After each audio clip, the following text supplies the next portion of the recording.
Archaeological evidence also points us towards such a cataclysmic collective birth trauma. One of the most profound mysteries within human prehistory is the question of why human beings ever came to develop agriculture, and by extension, sedentary civilization at all.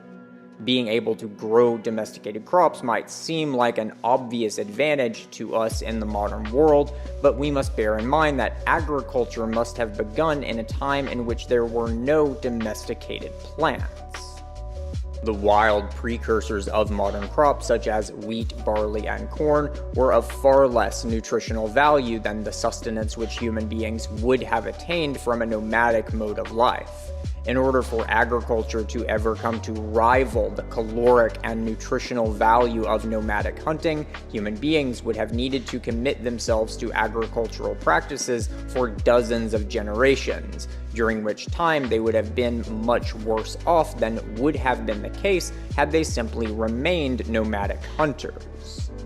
When we look to the skeletal remains of human beings who lived before and after the Neolithic Revolution, what we find is that post-agricultural human beings were in fact far less healthy than their nomadic precursors. Our bone density decreased, our teeth became much more susceptible to decay, our average life expectancy decreased by about 7 years, and we shrank in average height by about 6 inches. All of these observations point to severely decreased overall health and nutrition.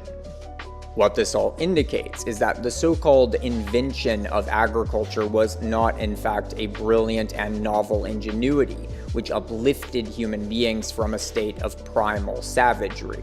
Rather, it was quite clearly an act of desperation, one which must have been brought on by a cataclysmic break in the stability which had previously allowed for the continuity of pre-civic human life.